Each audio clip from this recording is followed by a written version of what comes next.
मेरे शंकर भगवान की एक पवित्र कथा कहती है, जब जिस समय पर मेरे भोलेनाथ जी ने अपनी लड़की का विवाह अशोक सुंदरी का विवाह किया था,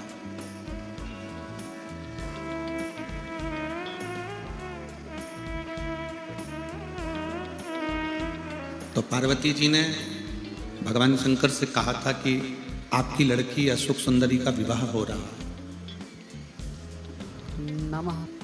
और आपकी बेटी अशोक सुंदरी का जो विवाह हो रहा है, इसको कन्यादान में आप क्या दोगे? अपने पास देने के लिए तो कुछ है नहीं, केवल ये एक गुफा, कैलाश पर्वत,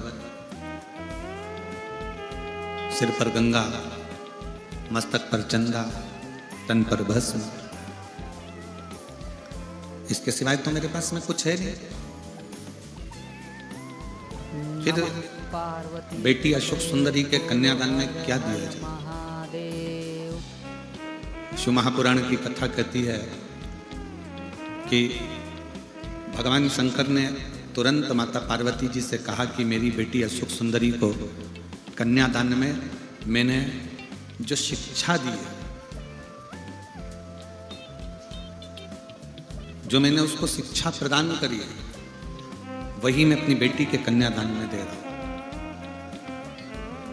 नमः पार्वती पते। इस वन क्षेत्र में, हर महादेव, इस दंडकारण्य वन क्षेत्र में जितने भी पिता के घर में बेटी ने जन्म लिया है, उन पिताओं से इस व्यासपीठ से एक ही निवेदन है कि बेटा और बेटी में भेद मत करो, बेटी को इतना पढ़ाओ कि उसकी शिक्षा ही उसका कन्यादान हो।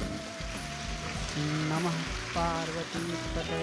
बोलो हर हर महादेव। बेटी को आप कोई दहेज दें ना दें, बेटी को आप कोई अलमारी, फ्रिज, कूलर कुछ दें ना दें, पर बेटी को शिक्षा जरूर दें, उसको पढ़ाओ।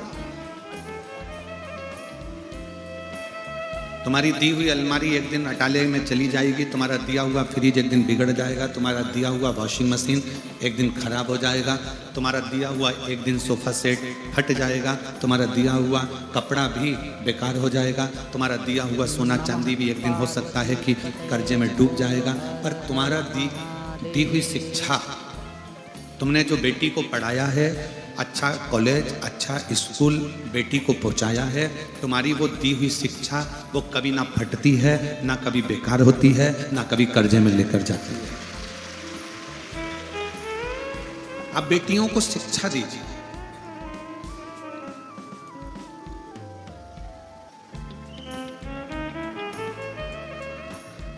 और बेटियों को ऐसी शिक्षा दीजिए, बेटियों को ऐसा पढ़ाइए कि बेटियां भी आने वाले समय में जब कहीं पर उलझें तो कह सकती हैं कि मेरे पिता ने मुझे ये शिक्षा प्रदान करी, मुझे ये शिक्षा दी। भगवान भोलेनाथ, भगवान शिव कहते हैं मैं अपनी बेटी अशोक सुंदरी के विवाह में, कन्यादान में शिक्षा दे। अब ये तो हो गई कि अशोक सुंदरी के कन्यादान में शिक्षा दी। नमः पार्वती पते। जिस समय पर गणेश जी का विवाह नहीं हो रहा था, कौन मनुष्य के शरीर पर हाथी का मुख लगा हुआ है, हाथी की सूंड लगी हुई है, बड़े बड़े कान है, बड़ी बड़ी सूंड है, बड़े बड़े नयन है, बड़ी बड़ी तोंद है, कौन बेटी भी आए?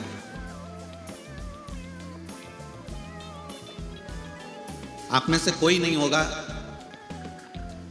जिसके मनुष्य के शरीर पर हाथी का मुंह लगा हो और अपनी लड़की की शादी कर। किसकी सामर्थ्यता होगी जो अपनी बेटी की शादी ऐसे हाथी के मुख वाले से करे? किसकी सामर्थ्य? हर हर महादेव। प्रजापति विश्वरूप जी की बेटी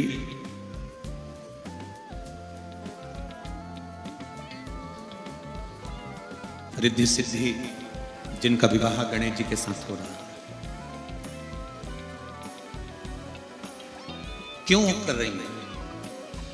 क्या लड़की को ऐसा लड़का पसंद आएगा? क्या लड़की को ऐसे लड़के के साथ में विवाह करना उत्तमता रहेगा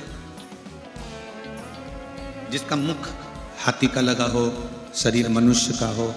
ऐसे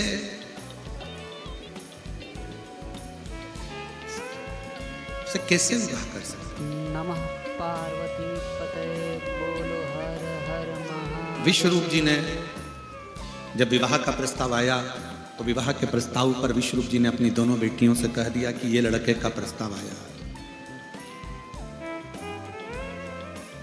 ये लड़के का प्रस्ताव है। और यह मत सोचना बेटियों की केवल यही प्रस्ताव है। शादी के लिए भगवान विष्णु के यहाँ से भी खबर आई है, ब्रह्मा जी के यहाँ से भी खबर आई है, इंद्र के यहाँ से भी खबर आई है। बहुत सारे देवताओं ने पितृलोक से भी खबर करी है, गंधर्व लोक से भी आई है, गरुण के यहाँ से आई है, नाग लोक से आई है, पाताल लोक से खबर आई है कि तुम्हारी बेटी रिद्धि सिद्धि का विवाह हमारे लड़के के साथ कर दो। इतने सारे फोटो सामने रख दिए गए, इनमें से जो लड़का तुम्हें पसंद आए हम उसके साथ तुम्हारा विवाह कर देते। तुम ये ना सोचना कि, और देखो नारायण भगवान के यहाँ बैकुंठ है, ब्रह्मा जी के यहाँ ब्रह्मलोक है, नागलोक है, सब कुछ है। इंद्र के यहाँ इंद्रलोक है, पर शंकर भगवान के घर में कोई ऐसा बहुत बड़ा सिंहासन या बहुत बड़ा आभूषण या बहुत बड़ा रतन माणिक मोती हीरा सोना चांदी कुछ नहीं। नमः पार्वती कुछ भी पतये बोलो हर हर महादेव। कोई बड़ा महल भी नहीं है, और लड़का भी मनुष्य के शरीर पर हाथी का मुख है, वो भी आप समझ लो। जितने देवताओं का दर्शन आप कर रही हो, सारे देवताओं के घर में राजसी ठाट है, लड़का भी अच्छा है, पर शंकर जी के यहाँ राजसी ठाट भी नहीं है और लड़का भी ऐसा।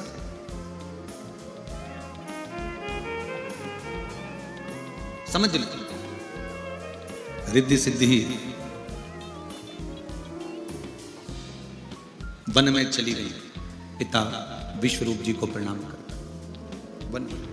नमः पार्वती पतये बोलो हर हर महादेव। एकांत में बैठ गई हैं रिद्धि सिद्धि। देव ऋषि नारद जी का आगमन हुआ है, और देव ऋषि नारद जी का जब आगमन हुआ तब देव ऋषि नारद ने रिद्धि और सिद्धि से पूछा, क्या बात है, आज प्रजापति विश्वरूप जी की बेटियां वन में घूम रही?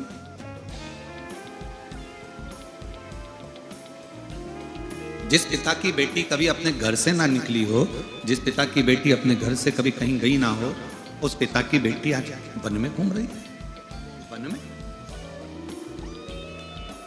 रिद्धि सिद्धि थोड़ी देर तक मौन रही, थोड़ी देर चुप रही, फिर कहा, आप कुछ बोलोगी नहीं? रिद्धि सिद्धि ने कहा कि हमारे पिता ने हमको हर पल समझाया है, टोका है, बोला है, और हम हमारे पिता के अनुकूल चलने वाली बेटी हैं। मेरी बेटियों, मेरी जीजियों, मेरे भाई, मेरे बेटाओं, मेरी माताओं, गाड़ी में ब्रेक और घर में माता पिता का टोक बहुत जरूरी है। गाड़ी में ब्रेक का होना जरूरी है और घर में बुजुर्गों का टोकना जरूरी है। अगर घर के माता पिता बेटी को टोक रहे हैं, बेटा ऐसा मत कर, तो वो तुम्हारा भला चाहते हैं। घर के बुजुर्ग अगर आपको टोक रहे हैं कि बहू ऐसा मत करो, वो तुम्हारा भला चाहते हैं। अगर भला नहीं चाहते ना, तो मोहल्ले के लोग तो ये चाहते हैं कि तुम तंत्र कपड़ा भी नहीं पहनकर निकलो, तो मोहल्ले के लोग चाहेंगे कि बहुत अच्छी बात है। मोहल्ले के लोग, अगर तुम मदिरा की दुकान से मदिरा खरीद कर निकल रहे हो, पी रहे हो, तो मोहल्ले के लड़के और मोहल्ले के लोग चाहेंगे, परिवार के लोग चाहेंगे कि अच्छा ऐसी बर्बाद हो जाए। तुम गलत काम करोगे, चोरी करोगे, गलत कृत्य करोगे, जुआ खेलोगे, मांसाहार, मदिरा पान, वैश्यावृत्ति कुछ भी करोगे, तो परिवार के लोग और मोहल्ले के लोग तो चाहेंगे कि अच्छा ऐसी बर्बाद होने दो। अपने बाप की दौलत ऐसी तो राख मिलाएगा, अपने पिता की नाक ऐसे ही तो कटाएगी। सास टोक रही है बहू को, बेटा ये गलत है, तुमने इतना दूध फेंका क्यों, तुमने इतनी चाय बनाई क्यों, तुमने इतना अचार क्यों डाला, तुमने इतनी सब्जी क्यों फेंकी, तुमने इतनी रोटी क्यों फेंकी? क्योंकि वो बहू को टोक रही है, इसलिए टोक रही है। उसको मालूम है कि अब तो मेरा बेटा कमा रहा है। बहू चाहे तो पूरा उजाड़ दे, पर वो इसलिए टोक रही है कि आने वाले समय में अगर किसी चीज की जरूरत हो तो मेरी बहू सामने लाकर 4 मेहमानों को वो सामान दे सकती है। वो टोक रही है। पिता अपनी बेटी को, पिता अपने बेटे को, माँ अपनी बेटी को, माँ अपने बेटे को अगर टोक रहा है तो ये समझ लेना कि भगवान की बहुत बड़ी कृपा है, बहुत कृपा। नमः पार्वती पते बोलो हर अच्छा, एक बात बताओ, महादेव। गाड़ी में लाइट नहीं होगी, गाड़ी चलेगी कि नहीं चलेगी? जम के तो बोलो जरा, चलेगी ना? गाड़ी में गियर नहीं होंगे, गाड़ी चलेगी कि नहीं चलेगी? चलेगी। गाड़ी में गेट भी नहीं होगा ना तो भी गाड़ी चलेगी। गाड़ी में सीट नहीं है तो भी गाड़ी चलेगी। गाड़ी में सब कुछ हो, गियर भी हो, लाइट भी हो, डेकोरेशन भी हो, सब कुछ हो, और गाड़ी में ब्रेक नहीं हो तो गाड़ी चलेगी? जम के बोलो जरा। अगर ब्रेक नहीं है तो उस गाड़ी की कोई मोलता नहीं है, भले उसमें गियर हो, भले उसमें लाइट हो, भले उसमें डेकोरेशन हो, सोना चांदी भी जड़वा दो तो भी गाड़ी में अगर ब्रेक नहीं है तो उस गाड़ी का कोई महत्व नहीं है। उसी तरह हमारे जीवन में तुम कितने सुंदर हो, तुम्हारा व्यापार कितना अच्छा है, तुम कितना अच्छा कार्य कर रहे हो, तुम कितने आगे बढ़ रहे हो, और तुम्हारी जिंदगी में अगर बुजुर्ग माँ बाप की टोक नहीं है तो समझ लो कि तुमने कुछ नहीं कमाया, जिंदगी में आगे बढ़ रहे। घर की माँ को, सास को टोकने दो, घर के ससुर को बोलने दो, बोलो हर हर महादेव। जरूरी है। कई बहुओं को बुरा लग जाता है, तुम्हारी मम्मी तो हमारी जरा जरा सी बात में टोकती है, तुम्हारी मम्मी तो जरा जरा सी बात में चिल्लाने बैठ जाती है। बल्कि अपनी पत्नी को समझा कर कहो कि ये बुजुर्ग जब तक हैं तब तक टोकेंगे, और इन्हीं के टोकने से अपन आगे बढ़ते चले जाएंगे, क्योंकि रास्ता क्लियर करने का कार्य।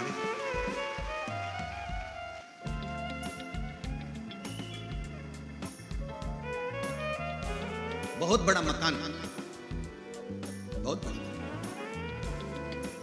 एक अमेरिका का एक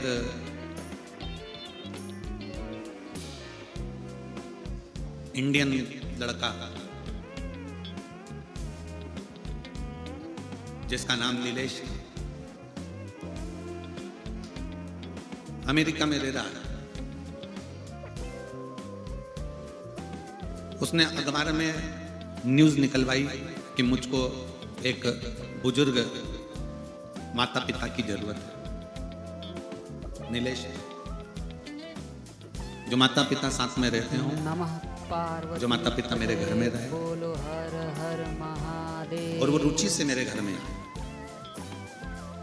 नीलेश ने न्यूज निकलवाई अखबार में, और अखबार की वो न्यूज सब दूर गई कि मुझे बुजुर्ग बूढ़े माँ बाप की जरूरत है, मुझे एक बूढ़े जोड़े की जरूरत है। अमेरिका के लोगों को लगा कि काम करने के लिए चाहिए होंगे बुढ़ा बुढ़ी को, काम करने के लिए। एक बुढ़ा बुढ़ी ने, एक बुजुर्ग पति पत्नी ने जाकर इंटरव्यू दिया। पहुंचे, नीलेश ने पूछा तुम्हारे बेटे और बेटियां नहीं है? उसने कहा है मेरे 2 बेटे हैं, डॉक्टर हैं, और एक बेटी है वो इंजीनियर है। शादी हो गई? तुम दोनों यहाँ पर हमारे पास में क्यों आए हो? कहा आपने न्यूज में निकाला था कि एक बुजुर्ग माता पिता की जरूरत है तो हम दोनों आए। अच्छा, अपने बच्चों के पास क्यों नहीं रहते? वो हमको रखते हैं। ठीक है। अब बुजुर्ग माता पिता से पूछा उस नीलेश ने कि तुम्हारी तनख्वाह क्या है? तो कहा आप बताओ क्या दोगे, कितनी डॉलर दोगे, क्या दोगे? उसने, नीलेश ने बताया। बुजुर्ग माँ बाप ने पूछा अब हमारा काम बता दो कि तुम्हारे बच्चों को संभालना है कि झाड़ू लगाना है कि पोछा लगाना है कि कोई काम करना है। तब नीलेश ने अपनी पत्नी के साथ बैठकर उन बुजुर्ग माँ बाप से कहा कि हमारे माता पिता को मरे हुए 3 महीना हो गया, हमें कोई टोकने वाला नहीं है, तुम दोनों हमें टोकते रहना, इसलिए तुम्हें यहाँ रखा है। तुमसे ना झाड़ू लगवाना है, ना पोछा लगवाना है, तुमसे ना बच्चे संभलवाना है, ना तुमसे खाना बनवाना है। नौकर लगा है, झाड़ू लगाने वाला, पोछा लगाने वाला, रोटी बनाने वाला, भोजन वाला, बच्चों को संभालने वाले सब नौकर लगे हैं, पर हमारे पास कोई टोकने वाला नहीं है। नीलेश ने कहा मैं पूरी तनख्वाह दूंगा, बस आप हमको आपकी बहू समझना, इसको भी टोकना और मुझे भी टोकना। मैं गलत करूं मुझे टोकना, तुम्हारी बहू गलत करे इसको टोकना। उस बुजुर्ग दंपत्ति ने पूछा कि टोकने से होगा क्या? तो वो नीलेश अपनी पत्नी के साथ कहता है कि मैं अपना गुजरात छोड़कर अमेरिका में सबसे बड़ी कंपनी का मालिक बनकर बैठा हूं, मेरे माँ बाप मुझे टोकते थे, ऐसा मत कर देना, वो मत कर देना, और मैं उससे सुधर कर अच्छी जगह पर जाकर बैठ गया और बहुत उच्च पद पर बैठ गया, बहुत उच्च पद। मेरी जीजियों, मेरी बेटियों, बेटाओं, मेरी माताओं, घर के थोड़े से झगड़े के चक्कर में आज भारत के पूरी अदालतों को खोजा जाए तो पूरी अदालतों में सबसे ज्यादा केस तलाक के चल रहे हैं। पूरी अदालतों में भारत की संपूर्ण बड़ी से बड़ी अदालत को खोजा जाए, नीचे से ऊपर तक की सारी अदालतों में सबसे ज्यादा केस चल रहे हैं तो तलाक के चल रहे हैं। कारण टोकना। पर अगर तुम्हारे घर में तुम्हारे बुजुर्ग तुम्हें टोक रहे हैं, तुम्हारे घर के बड़े अगर तुम्हें टोक रहे हैं, तो समझ लेना एक दिन तुम उन्नति की सीढ़ी पर इतने चढ़ जाओगे कि तुम्हें पीछे पलट कर देखने की जरूरत नहीं पड़ेगी। पड़ोसी कभी नहीं टोकेंगे तुमको, रिश्तेदार तुमको कभी नहीं टोकेंगे। तुम दारू पियो, नशा करो, रिश्तेदार कभी नहीं टोकेंगे। उनके लड़के तो और कहेंगे अच्छा पी ले ले ले बोल ले, जुआ खेलो, कोई नहीं टोकेगा, गलत काम करो, कोई नहीं टोकेगा। रिश्तेदार, नातेदार, मोहल्ले वाले, समाज वाले, परिवार वाले कोई नहीं टोकेंगे, कोई नहीं टोकेगा। पर घर में आप जब गलत काम करके आओगे तो घर के बुजुर्ग, माँ बाप या घर की पत्नी या घर का पति या घर का बेटा कोई ना कोई तुमको टोकता है। तुम ये ऐसा मत करो। क्यों? क्योंकि वो चाहते हैं कि आप अच्छे रहो। समाज के लोग, बड़े लोग, मोहल्ले के लोग, परिवार के लोग ये नहीं चाहते कि आप अच्छे रहो। वो तो ये चाहते हैं कि तुम दुनिया भर में पी के नल्ली में पड़े रहो, गटर में पड़े रहो, गंदगी में पड़े रहो, वो ये चाहते हैं। पर घर का, परिवार का व्यक्ति, एक बुजुर्ग माँ बाप और घर की पत्नी, पति, घर के बच्चे चाहते हैं आप नाली में, गटर में नहीं, अगर पढ़ना ही है तो किसी सत्संग में जाकर पड़े रहो।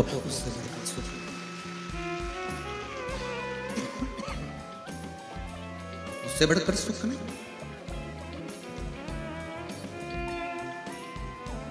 किस किस के घर में माँ बाप हैं? हाथ उठाओ जरा।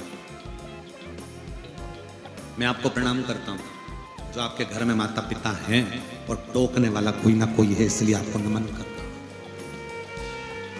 आपके घर में टोकने वाला कोई ना कोई है, इसलिए मैं आपको प्रणाम नमन। रिद्धि सिद्धि देवऋषि नारद कह रहे हैं कि तुम्हारे विवाह का प्रस्ताव आया है सब दूर से।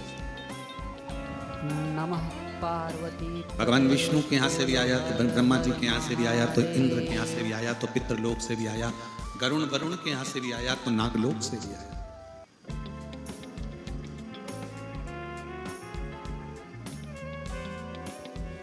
अब आप बताओ आपको विवाह किससे करें? रिद्धि सिद्धि कुछ नहीं बोली, कुछ। एक शब्द भी रिद्धि सिद्धि के मुख से नहीं निकला।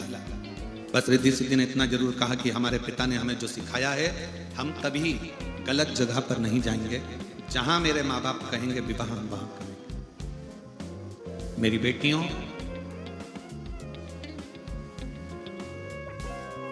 आज का जो समय चल रहा है ये बड़ा विचित्र समय चल रहा है। तुमको गाड़ी का लालच देकर, मोबाइल का बैलेंस डलवाकर, होटल में खाना खिलाकर, नमः पार्वती। दूसरे धर्म के लड़के सनातन धर्म की लड़कियों को अपनी ओर आकर्षित कर कर उससे शादी कर लेते हैं। शादी करने के 4-6 महीने निकलते हैं, 1 साल निकलता है, क्योंकि वो लड़के ने तुम्हारे को शादी केवल इसलिए नहीं करी कि तुमको पत्नी बनाना है, वो तो इसलिए शादी करी कि सनातन धर्म की हिंदू की लड़की को नीचा दिखाना है, उसको जूते की नोक पे रखना है, इसलिए उसने शादी की। आपका हिंदू तत्व को समाप्त करने के लिए, सनातन तत्व को समाप्त करने के लिए उसने शादी करी। 1 साल बाद वो तुमसे झगड़ा कर कर कहीं ले जाकर तुम्हारे 40-33 टुकड़े कर कर अटैची में भर कर कहीं फेंक कर आए या फ्रिज में पटक आए। उससे अच्छी है तुम्हारी समझदारी, अपनी समाज में, अपने सनातन धर्म में, अपने हिंदू धर्म में शादी करो, दूसरे धर्म की ओर झांक कर भी मत दो। दूसरे धर्म की ओर झांक कर भी नहीं देखना, उसकी बॉडी को, उसकी गाड़ी को, उसके बंगले को, उसकी दौलत को, उसकी जायदाद को उसके पास रहना।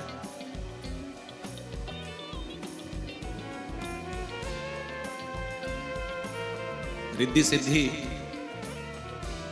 मेरे पिता कहेंगे मैं वहाँ विवाह करूंगी, तो पिता ने तो कह दिया ये इतने फोटो रखे हैं बेटी, तुमको भगवान नारायण के यहाँ करना हो, ब्रह्मा जी के यहाँ करना हो, पितृलोक में, गरुण लोक में, वरुण लोक में कहीं विवाह करना हो तो ये पड़ेगा करना। तुम बोलोगे मैं वो विवाह करा। इसलिए मेरी बेटियों सबसे बड़ा दहेज है शिक्षा, एजुकेशन। और मेरी माओ, मेरे जीजाओं, मेरी बेटियों, मेरा बेटा हूं, मेरा आपसे निवेदन है कि शिक्षा से बड़ा, एजुकेशन से बड़ी कोई कन्यादान नहीं हो सकती।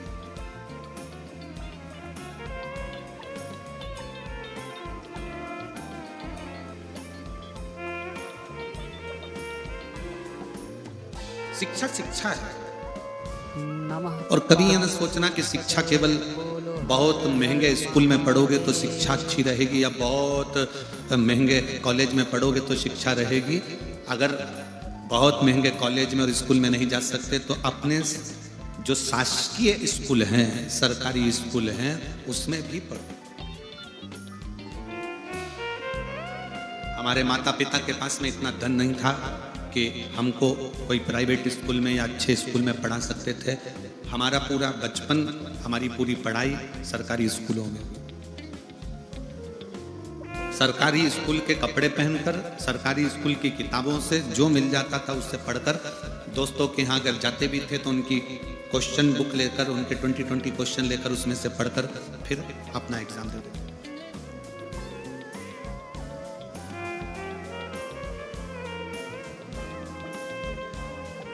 आज भारत के राष्ट्रपति के पद पर विराजमान राष्ट्रपति महोदय से भी अगर पूछा जाए कि तुम कौन से प्राइवेट स्कूल में पढ़ी हो, तो वो भी कह देती हैं मैं अपने गांव के सरकारी स्कूल में पढ़ी हूं और राष्ट्रपति पद पर बैठी हूं।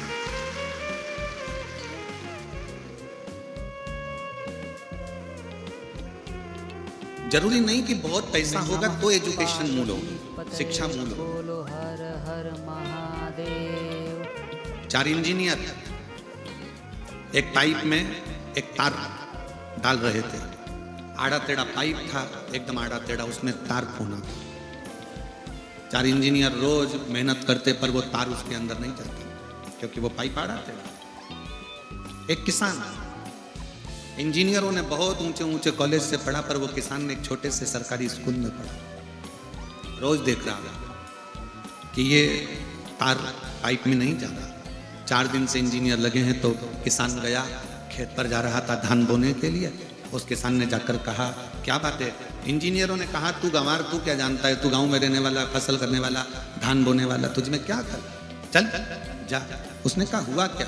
तो एक इंजीनियर बोला इस पाइप में ये तार नहीं जा रहा है, हम 4 दिन से लगे हुए। तो किसान बोला उसमें क्या दिक्कत की बात है, मैं इसमें अब भी तार भेज देता हूँ, ले भेज के बता। दूसरा इंजीनियर बोला गुस्से में कि हम 4 दिन से लगे, तेरे से कैसे चले जाए।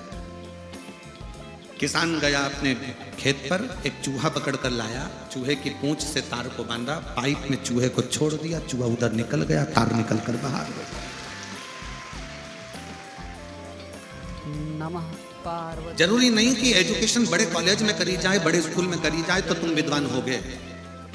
धान बोने वाला वो किसान भी एक चूहे से तार को पार करने की सामर्थ्यता रखता है, भले वो सरकारी स्कूल में पढ़ा हो।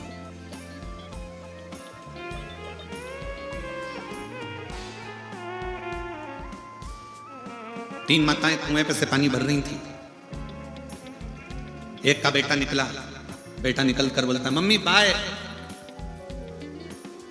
उसमें से एक मां गर्व से पानी भरते भरते बोली ये मेरा बेटा है, इंग्लिश मीडियम स्कूल में पढ़ता है। दूसरा बेटा निकला, मम्मी हेलो मां बाय। दूसरी ने कहा ये मेरा बेटा है, सीबीएसई कोर्स से पढ़ता है। तीसरी का बेटा आया, मां ने बाल्टी भर कर रखी थी, उसने अपना बैग अपनी मम्मी को दिया, प्रणाम किया, दोनों बाल्टियां उठाया, लेकर घर जाने लगा। तीसरी मां ने कहा ये मेरा बेटा है, सरकारी स्कूल में पढ़ता है, ये मेरा बेटा है, सरकारी स्कूल में पढ़ता है। बच्चों का दाखिला उस स्कूल में कराओ जिस स्कूल में विद्या के साथ, शिक्षा के साथ संस्कार दिए जाते हैं। ऐसा अंग्रेजी स्कूल किसी काम का नहीं जहां पर केवल लिटिल लिटिल टिंकल स्टार ये सिखाया जाए और उसके सिवाय कुछ ना सिखाया जाए और माता पिता का आदर करना भी ना सिखाया जाए। बेटों को लायक बनाओ, अपने बेटा बेटी को खूब पढ़ाओ, लायक बनाओ, पर इतना भी लायक मत बना देना कि बच्चे तुमको नालायक समझने लगे।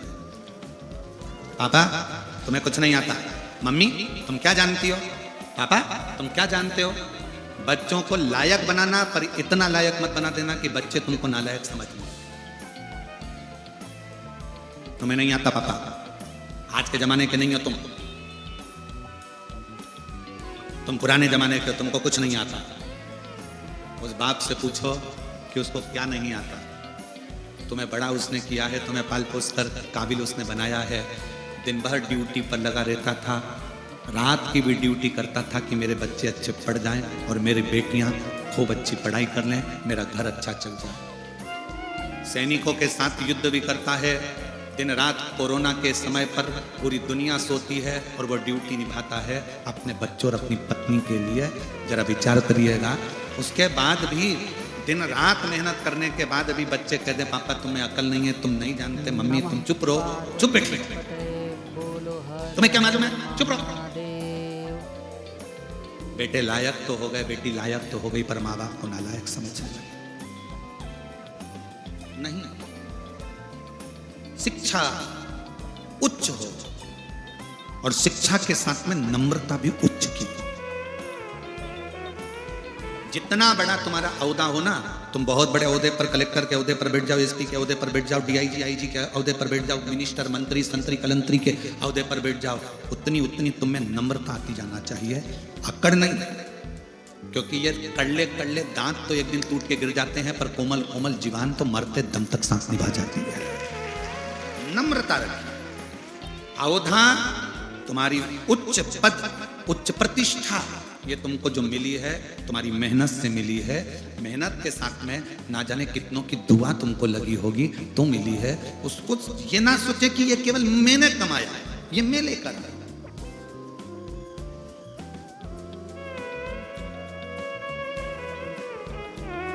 मां प्रथम शिक्षक है, मां प्रथम गुरु है, पिता द्वितीय गुरु है, पढ़ाने वाला टीचर तृतीय गुरु है, और तुम्हें मार्ग दिखाने वाला चौथा गुरु कोई सदगुरु है जिससे तुम गुरु दीक्षा लेते। आज के जमाने में सबसे ज्यादा अगर सम्मान पा रहे हैं तो चौथे नंबर के गुरु पाते हैं, जो तुमको केवल थोड़ा बहुत ज्ञान देते हैं, थोड़ा गुरु मंत्र दे देते हैं। बड़े बड़े सिंहासन पे, चांदी के सोने के सिंहासन पर बैठ जाएंगे, खूब ज्ञान देंगे, और उनके अंदर क्या भरा पड़ा है, अंदर कितना मेल भरा पड़ा है, ये किसी को नहीं मालूम। आपने अपने माँ को छोड़ दिया, उसके चक्कर में अपने पिता का सम्मान करना बंद कर दिया, उसके चक्कर में अपने शिक्षक का सम्मान करना बंद कर दिया, उसके चक्कर में।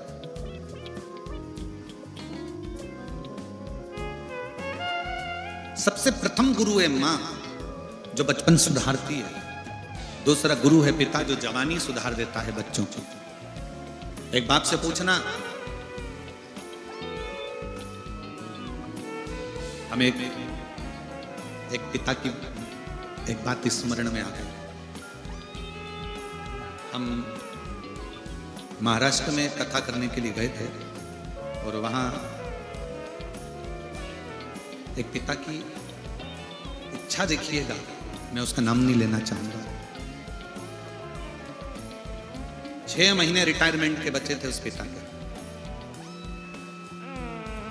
6 महीने वो प्रणाम करने के लिए आया। हमने कहा काका कैसे हो? चंगा, मैं बढ़िया हूं। ड्यूटी करते करते कितने साल हो गए? बस 6 महीने बाद रिटायरमेंट है गुरुजी। हमने कहा कोई इच्छा? तो कहा एक इच्छा है कि मैं ड्यूटी करते करते ही मेरे प्राण छूट जाए। मैंने पूछा क्यों? कहा कम से कम आज के जमाने में मेरे बेटे को अनुकंपा नियुक्ति तो मिल जाएगी। एक पिता मरते दम तक भी अपनी औलाद के लिए सोचता है, और आज का बेटा चंद्रमुखी के चक्कर में माँ बाप को दुखी कर देता है।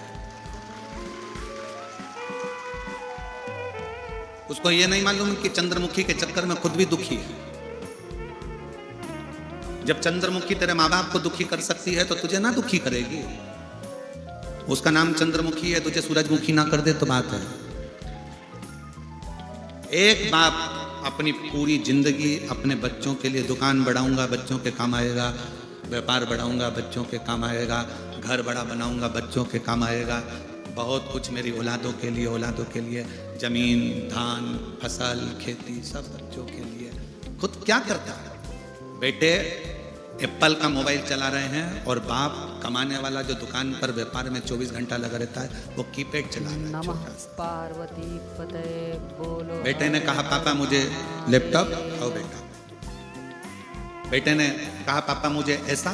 बाप का चश्मे की डंडी भी टूट गई है तो उस डंडी में भी वो ऑफिस से आने के बाद उसमें पिन घुसेड़ के उसको सही करने का प्रयास कर रहा है कि इसमें 15 रुपए लग जाएंगे, 15 रुपए बचाने का प्रयास करता है बाप। और बेटा वो 15 रुपए क्या 50 रुपए का पाउच खरीदता है, हाथ में मलता है, दोस्तों के साथ गप्पे मारा के खा पी के वो चले जाता है गुटखा। बाप स्क्रू से चश्मे की डंडी को जोड़ रहा है।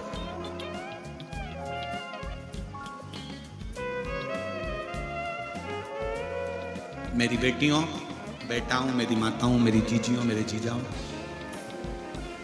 बच्चों को एजुकेशन दो, खूब अच्छी दो, खूब अच्छा पढ़ाओ, पर साथ में उसको संस्कारित भी दो। बहुत बड़ी पूंजी है संस्कार, बहुत बड़ी पूंजी। और इस कोकपुर कांकेर क्षेत्र में हमको बहुत अच्छा लगा। उसका कारण अच्छा लगने का केवल ये था कि यहाँ हमने पुलिस का भी एक अलग चेहरा देखा। यहाँ की पुलिस का एक अलग चेहरा देखा।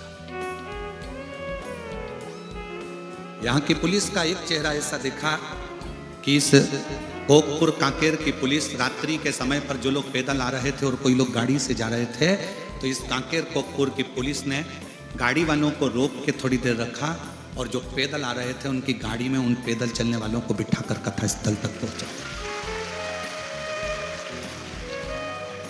मैं कांकेर कोकपुर की पुलिस को सलूट देता हूं, सलाम करता हूं और वंदन करता हूं उसको कि आप लोगों को नम्रता भगवान ने बहुत दी। अपने पद के साथ में अपनी दिल की नम्रता को गंवाया नहीं आपने। और दूसरी जगह का होता तो सोचते कि इतनी भीड़ है, लाखों की जनता है, पंडाल भरे पड़े हैं, टेंट भरे पड़े हुए हैं, रात भर लोग आ रहे हैं, लोग घबरा कर कह देते चलो जाने दो, जो होगा देखा जाएगा, अच्छा है जंगल में जाए तो अच्छी बात है। पर नहीं, यहाँ की पुलिस ने, यहाँ के लोगों ने गाड़ी को रुकवा कर जो पैदल आ रहे थे उनसे कहा इनको बिठाओ। उस गाड़ी में पहले से लोग भरे हैं तो भी उसमें एडजस्ट करा कर बिठा कर उनको इस कथा स्थल तक भेजा कि किसी को कष्ट ना हो और वो आराम से कथा स्थल तक। ये चेहरा लोगों को प्रेरणा देता है कि आपके अंदर भी एक दिल धड़कता है।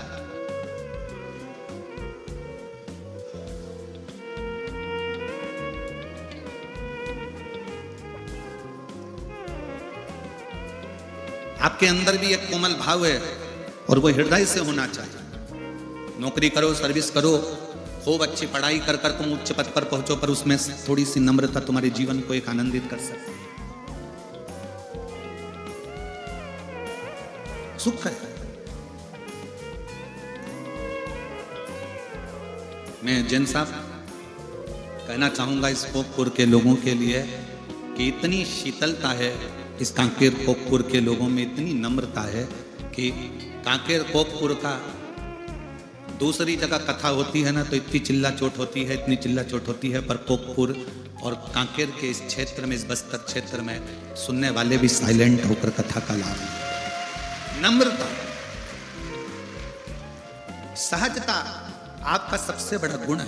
नमः पार्वती पते बोलो हर हर महादेव। और वो होना चाहिए। रिद्धि सिद्धि कहती हैं कि हमारे पिता हमको जहां विवाह करना चाहेंगे हम वहां विवाह करेंगे, जहां पिता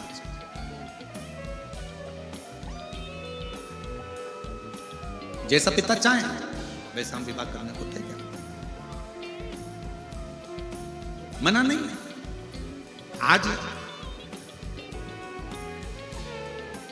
पिता की मर्यादा को भी लोगों ने तार तार कर दिया, पिता और माता की मर्यादा को भी ले जाकर उन्होंने चूल्हे में डाल दिया।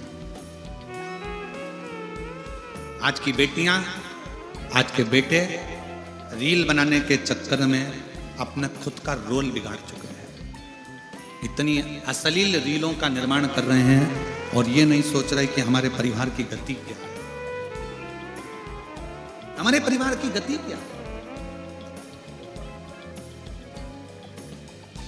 मेरी बेटियों, मेरे बेटाओं, तुम्हारे पास में बहुत अच्छे मोबाइल हैं, तुम्हारे पास में बहुत अच्छी तुम्हारी सोशल मीडिया है, तुम्हारे पास में लाखों लोग तुमसे इंस्टाग्राम पर, व्हाट्सएप पर, फेसबुक पर जुड़े हुए हैं। पर निवेदन आप लोगों से करबद्ध है कि रील बनाओ, मना नहीं है, पर रील बनाते समय अपने शरीर का या अपनी वाणी का थोड़ा संयम रखो, उस वस्त्र का संयम रखो और मर्यादा वो बना, हमारी तरफ से मना नहीं। पर ऐसा ना बनाया जाए जिससे अपने माँ बाप को भी सोचना विचार करना। महादेव।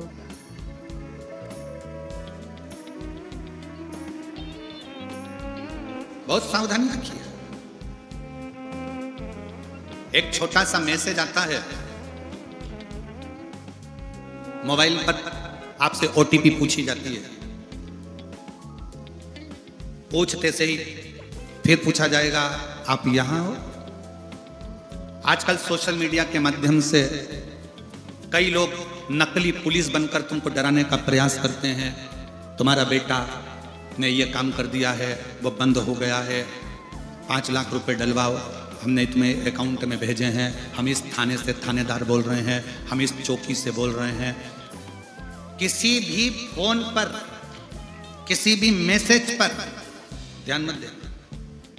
कोई कितनी भी धमकी दे दे कि तुम्हारा लड़का यहाँ बंद है, तुम्हें 2 लाख की यहाँ डालना पड़ेगा तो हम छोड़ देंगे, तुम्हारा लड़का यहाँ फंस गया, तुम्हारी लड़की इस केस में फंस गई, सोशल मीडिया पे उसको किडनैप कर लिया गया, ये कर लिया गया, वो कर लिया गया, किसी के कहने में मत।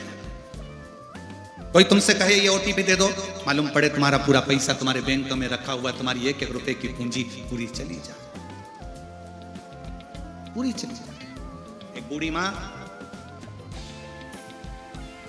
राजस्थान का एक स्कूल में चपरासन की नौकरी करते, आंख से थोड़ी सी उसको तकलीफ थी, मोतियाबिंद आदि था, तो एक आंख से देखती थी, दूसरी आंख से उसको तकलीफ थी,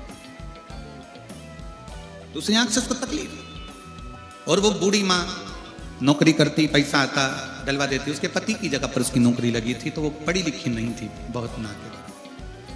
छोटा सा मोबाइल आ गया और बूढ़ी माँ ने अपना पैसा इकट्ठा कर कर कर जो बैंक में उसकी तनख्वाह रखी थी, किसी ने उससे मैसेज करा, उससे ओटीपी पूछी और उसने वो ओटीपी बताई, उसका बैंक पूरा खाली हो गया।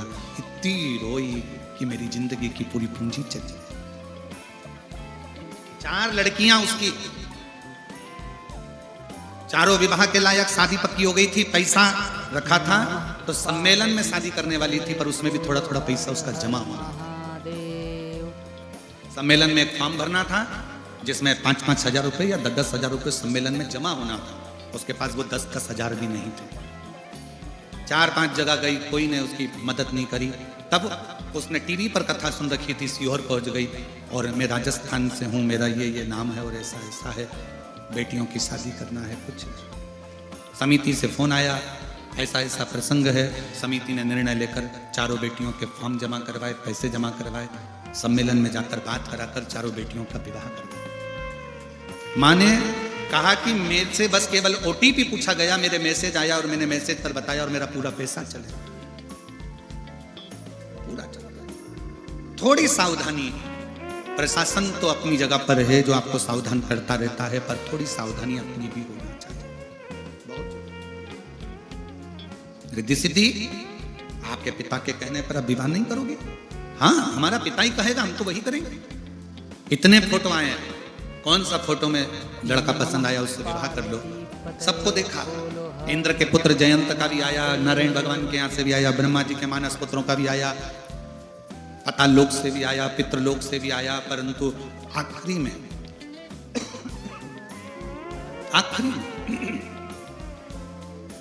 रिद्धि सिद्धि वन में विचरण करती करती करती करती फिर वहां से विचरण करते करते करते करते जाने लगी, तो रिद्धि सिद्धि ने देखा कि एक ब्राह्मण आ रहा, एक ब्राह्मण। और उसके साथ में उसका एक मित्र भी है। दोनों गुरुकुल से पढ़कर आ रहे। एक ब्राह्मण मित्र से कह रहा है कि देखो आज अपन घर से निकले और मिट्ठू दिखा है, तोता दिखा है। हाँ, गुरुजी ने कहा था जब तोता दिखे सुबह से तो समझ लेना कि आज मीठा खाने को मिलेगा। तोता दिखे तो समझ लेना मीठा खाने को मिलेगा। दूसरा मित्र बोला नहीं, मीठा खाने को तो मिलेगा पर मीठा भी कड़वा होगा, मीठा भी कड़वा होगा। रिद्धि सिद्धि उन दोनों ब्राह्मण पुत्रों के पीछे पीछे चली। ब्राह्मण पुत्र एक जगह पर भोजन करने गए, भोजन कर कर निकले तो दोनों बात कर रहे थे। एक ने कहा भाई आज तो अपन ने तोता देखा तो मीठा खाने को तो मिला, पर तूने बिल्कुल सत्य कहा था कि मीठा भी कड़वा था, तुझे कैसे मालूम? एक ने कहा मुझे तो मेरे गुरु ने बताया था कि तोता सुबह से दिखे तो समझ लो, मिट्ठू सुबह से दिखे तो समझ लो मीठा खाने को मिलेगा। तूने कैसे कह दिया कि मीठा तो मिलेगा पर कड़वा मिलेगा, तूने कैसे कह दिया? उसने कहा कि वो तोता नीम के पेड़ पर बैठा था, इसलिए मुझे समझ में आ गया कि खीर तो मिलेगी पर कड़वी मिलेगी, मीठा तो मिलेगा पर कड़वा मिलेगा। दूसरे मित्र ने अपने मित्र के हाथ जोड़ लिए कि मेरे गुरु ने तो मुझे शिक्षा दी थी कि तोता दिखे तो मीठा मिलेगा, पर तेरे भीतर की जो बुद्धि है उस बुद्धि ने यह सिद्ध कर दिया कि तोता नीम के पेड़ पर बैठा है, मतलब मीठा तो मिलेगा पर मीठा भी कड़वा मिलेगा। नीम का पेड़ पर तोता बैठा। तब रिद्धि सिद्धि ने विचार कर लिया कि अब पक्का निर्णय है कि लड़का चाहे कितना भी सुंदर हो उससे मतलब नहीं, लड़के के पास कितने भी पेट्रोल पंप हो उससे मतलब नहीं, लड़के के कितने भी बंगले हो उससे मतलब नहीं, लड़का बुद्धि से विद्वान होना चाहिए। गणेश जी को क्या कहा जाता है? किसके देव हैं वो? जम के बोलो, बुद्धि के देव। अब रिद्धि सिद्धि ने विचार कर लिया कि मुझे अब शादी करना है तो बुद्धि के देव से।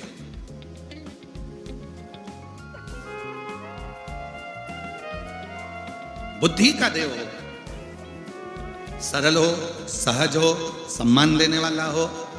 मालूम पड़े पेट्रोल पंप देख लिया, गाड़ी देख ली, बंगला देख लिया और लड़की बिहा दी और लड़की को रोज का ताना दे, रात को 1-1 बजे आए दोस्तों के साथ, वो भी ड्रिंक कर कर आए, ऐसा लड़का किसी काम का नहीं। लड़का वो होना चाहिए भले थोड़ा धन कम हो पर तुम्हारी बेटी की इज्जत करे, उसका सम्मान करे, उसका आदर करे।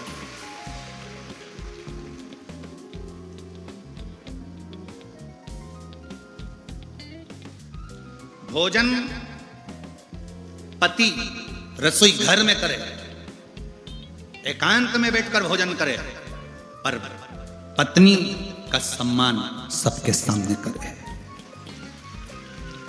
पर उल्टा हो गया, पत्नी का अपमान सबके सामने करता है, अकल नहीं है इसमें, बेवकूफ है, धत्कार के भगाता है 4 लोगों के सामने। 4 लोगों के सामने उसकी इज्जत खराब करोगे तो 4 लोग उसकी इज्जत करेंगे, उसका सम्मान करेंगे। अकल नहीं है, चल ढोरे, पढ़ी लिखी नहीं है, चल। जब विवाह करा था तब क्या देखा था? मोटरसाइकिल,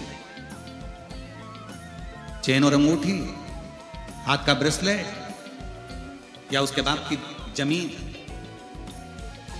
तब क्या देखा? भोजन एकांत में बैठकर पति करे पर पत्नी का सम्मान सबके सामने होना चाहिए, उसका अपमान सबके सामने नहीं, 4 लोगों में नहीं, चिल्लाकर नहीं, अपशब्द कहकर नहीं।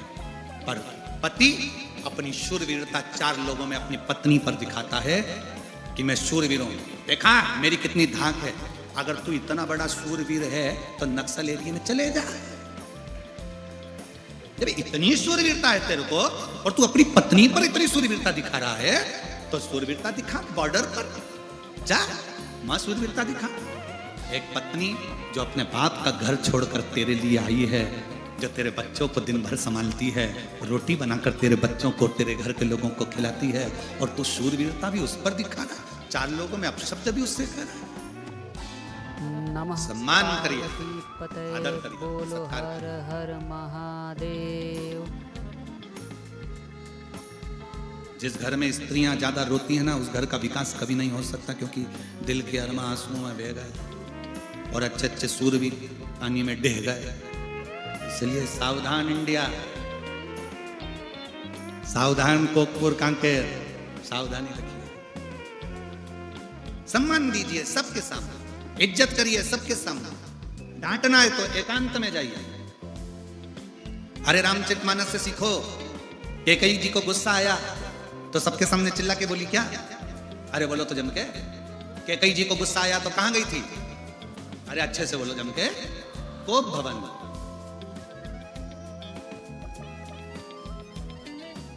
गुस्सा करने का भी अलग से कमरा होता था कि तुम यहां गुस्सा करना, पर आज के जमाने में तो मकान इतना बड़ा बनता है कि लोग उसमें कहीं पे भी गुस्सा करते हैं।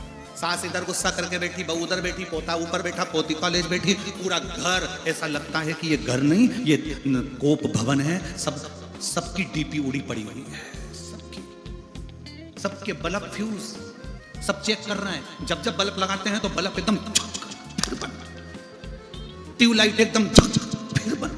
उसी तरह घर में जब सब इकट्ठे होते हैं थोड़ी थोड़ी देर में पति चिल्ला कर बोलता, फिर बेटी चिल्लाएगी, फिर बेटा चिल्लाएगा, फिर सब फ्यूज बल्ब।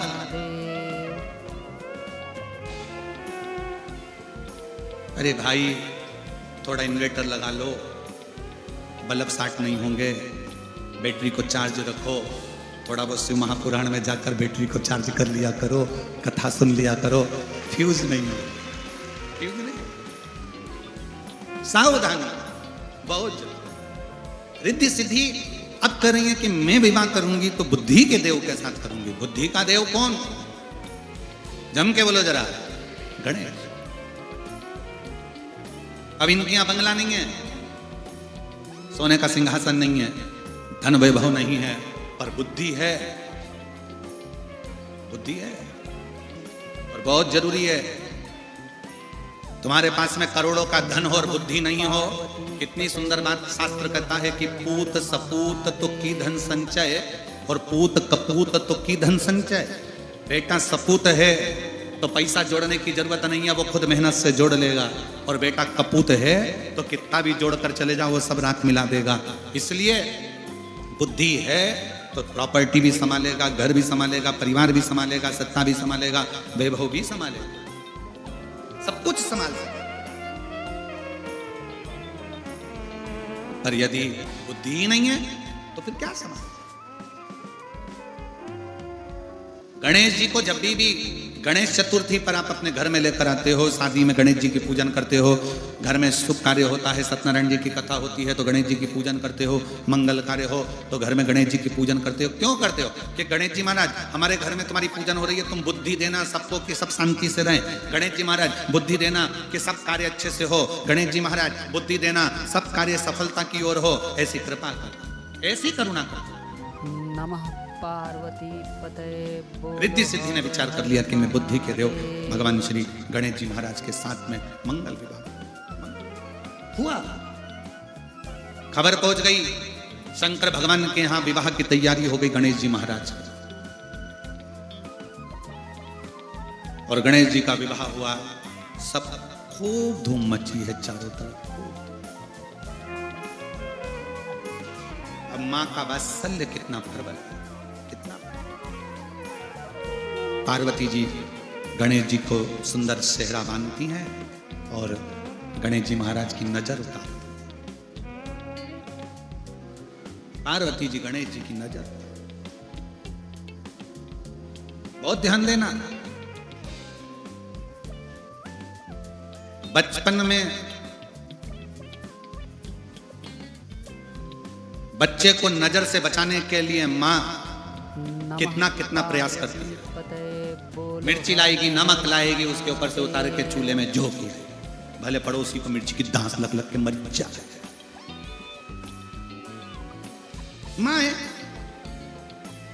बच्चे को नजर से बचाने का कितना कितना प्रयास करती है मां।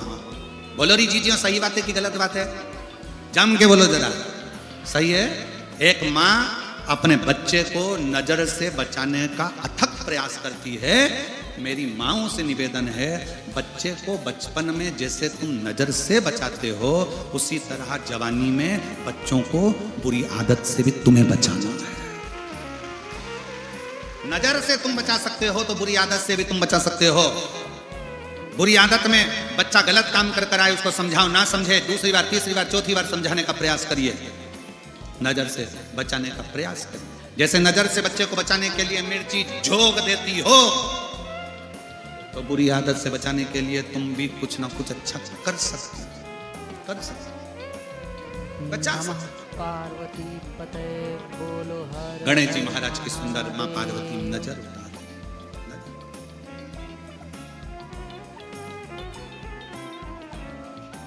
राम की लागी है सीता की लागी, राम की लागी है सीता की लागी, और लक्ष्मण की लग गई नजरिया, गौरा काजल लगा दो, लक्ष्मण की लग गई नजरिया, गौरा काजल लगा दो, गणपति को लग गई नजरिया, गौरा काजल लगा दो, गणपति को लग गई नजरिया, गौरा काजल लगा दो, काजल लगा दो, गौरा काजल लगा दो, काजल लगा दो, गौरा काजल लगा दो, काजल लगा दो, गौरा काजल लगा दो, काजल लगा दो, गौरा काजल लगा दो, गणपति को, आदि गणपति को, ओ जी गणपति को लग गई नजरिया, गौरा काजल लगा दो, गणपति को लग गई नजरिया, गौरा काजल लगा दो। शंभो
कृष्णा की लागी है राधा की लागी, ओ कृष्णा की लागी है राधा की लागी, कृष्णा की लागी है राधा की लागी, ओ ताऊ जी की, हाँ जी ताऊ जी की, ओ जी ताऊ जी की, हाँ जी ताऊ जी की लग गई नजरिया, गौरा काजल लगा दो, ताऊ जी की लग गई नजरिया, गौरा काजल लगा दो, ताऊ जी की लग गई नजरिया, गौरा काजल लगा दो, ताऊ जी की लग गई नजरिया, गौरा काजल लगा दो, ओ काजल लगा दो, गौरा काजल लगा दो, काजल लगा दो, गौरा काजल लगा दो, काजल लगा दो, गौरा काजल लगा दो, काजल लगा दो, गौरा काजल लगा दो, ओ गणपति को, गणपति को,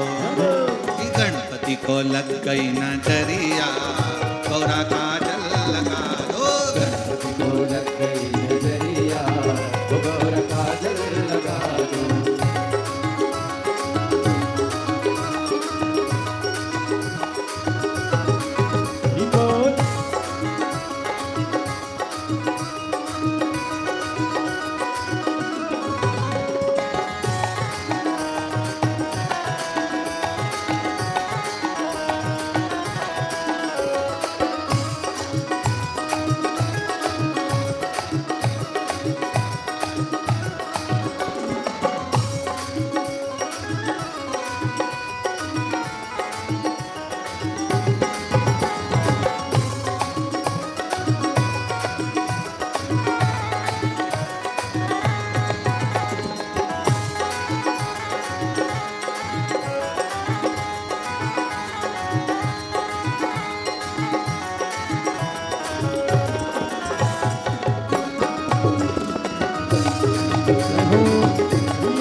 लागी, ब्रह्मा की लागी है विष्णु की लागी, ब्रह्मा की लागी है विष्णु की लागी, ब्रह्मा की लागी है विष्णु की लागी। ओ लक्ष्मी की माता लक्ष्मी की, आदि लक्ष्मी की लग गई नजरिया, थोड़ा काजल लगा दो लक्ष्मी की लग गई नजरिया, गोरा काजल लगा दो। ओ लक्ष्मी की लग गई नजरिया, गोरा काजल लगा दो, लक्ष्मी की लग गई नजरिया, गोरा काजल लगा दो। ओ काजल लगा दो, गोरा काजल लगा दो, काजल लगा दो, गोरा काजल लगा दो, काजल लगा दो, गोरा काजल लगा दो, काजल लगा दो, गोरा काजल लगा दो। ओ गणपति को लग गई नजरिया, गोरा काजल लगा दो, गणपति को लग गई नजरिया, गोरा काजल लगा दो।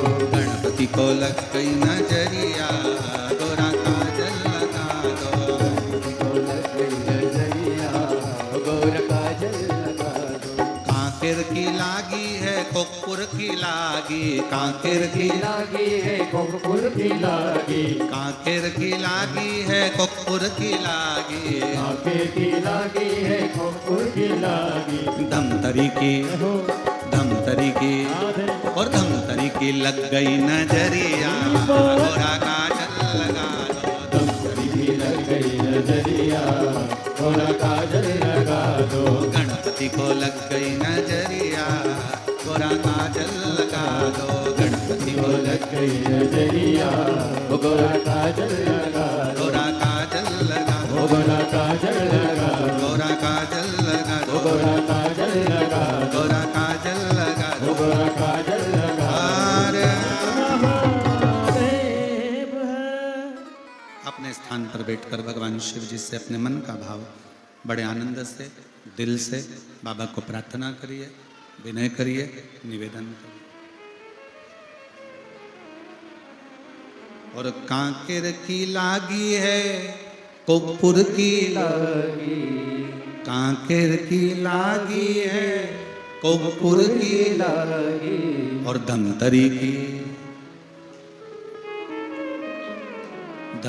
की लग गई नजरिया, गौरा काजल लगा दो। जहां जगह मिले वहां बैठकर बाबा से अपने मन का भाव दिल से बाबा को प्रार्थना करिए, विनय करिए, निवेदन करिए। और बाबा को आज कथा का विराम दिवस है, बहुत दूर दूर से आप लोग आए हैं। शिव जी को अपने मन का भाव कहो,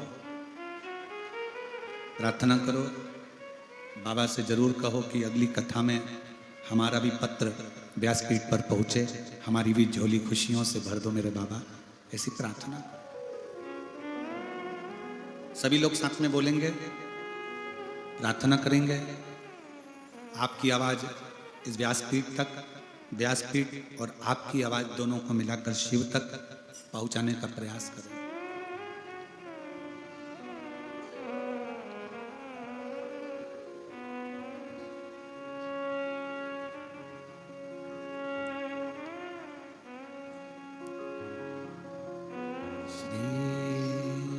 शिवाय नमस्तुभ्यं, श्री शिवाय नमस्तुभ्यं, श्री शिवाय नमस्तुभ्यं, श्री शिवाय नमस्तुभ्यं, श्री शिवाय नमस्तुभ्यं। भोला सब दुख काटो भारा, ओ भोला सब दुख काटो भारा। शिव शंकर जपो तेरी माला, भोले बाबा जपो तेरी माला। भोला सब दुख काटो मारा। ओ भोला सब दुख काटो हमारा। वेश है मंगल मंगलकारी, वेश है मंगल मंगलकारी। शमशान निवासी हमारा, शमशान निवासी हमारा। ओ भोला सब दुख काटो हमारा। ओ भोला सब दुख काटो हमारा।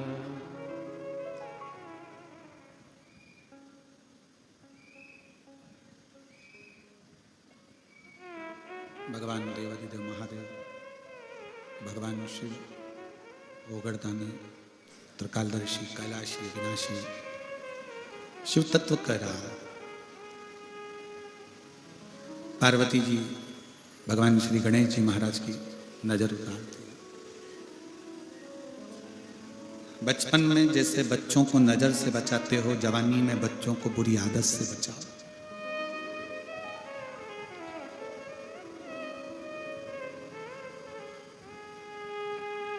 गलत दृष्टि, गलत सोच, गलत विचार गलत जगह पर ले जाते हैं। पर अच्छी सोच होगी ना, अच्छी दृष्टि होगी तो अच्छी जगह तक जाओ। एक बहन ने पत्र लिखा, उस पत्र में उसने लिखा कि हम लोग पूरा परिवार शिव का इतना महत्व नहीं जानते थे कि शिव का महत्व क्या है।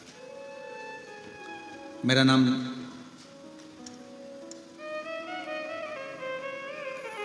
क्या लिखा है? खीभान सिंह।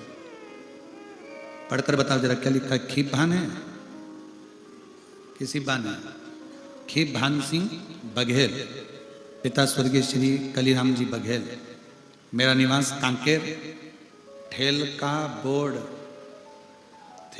बोर्ड में है तथा मैं यहीं कथा हो रहे ग्राम कोकपुर में ही ग्रामीण स्वास्थ्य संयोजक के पद पर पदस्थ हूँ। कहीं बैठी हो तो हाथ हिला सकते हैं। मेरा नाम खीभान सिंह बघेल। गुरुजी, आपका कथन अटल सत्य है। एक लोटा जल सारी समस्या का हल। मैं भोले बाबा को जल चढ़ाने की महिमा का क्या गुणगान करूं गुरुदेव। एक लोटा जल चढ़ाने वाले के घर परिवार के समस्त कष्टों का निवारण भोलेनाथ करते हैं, दुख नहीं आने देते। गुरुजी, शिव कृपा किसको कहते हैं? भगवान शंकर की कृपा किसको कहते हैं? गुरुजी, मैं बाबा को धन्यवाद देने के लिए आई हूं।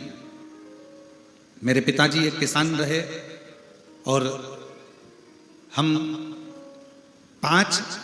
7 भाई बहनों का परिवार है। 7 भाई बहन हैं हम। विश्वास नहीं था कि शिव शिव होते हैं। हमारे पिता शंकर जी की पूजन करते थे तो हम हंसते थे। पिताजी को कहते थे, क्यों ये शंकर जी का शिवलिंग लिया है, क्यों इसकी पूजन करते हो, इससे कुछ मिलेगा क्या? हमारे पिताजी हमसे कहते थे कि एक दिन ऐसा आएगा कि तुम शंकर की पूजन करोगे और उसका फल तुम्हें मिलेगा जरूर। आज मेरे पिता के वचन और आपके वचन एक जैसे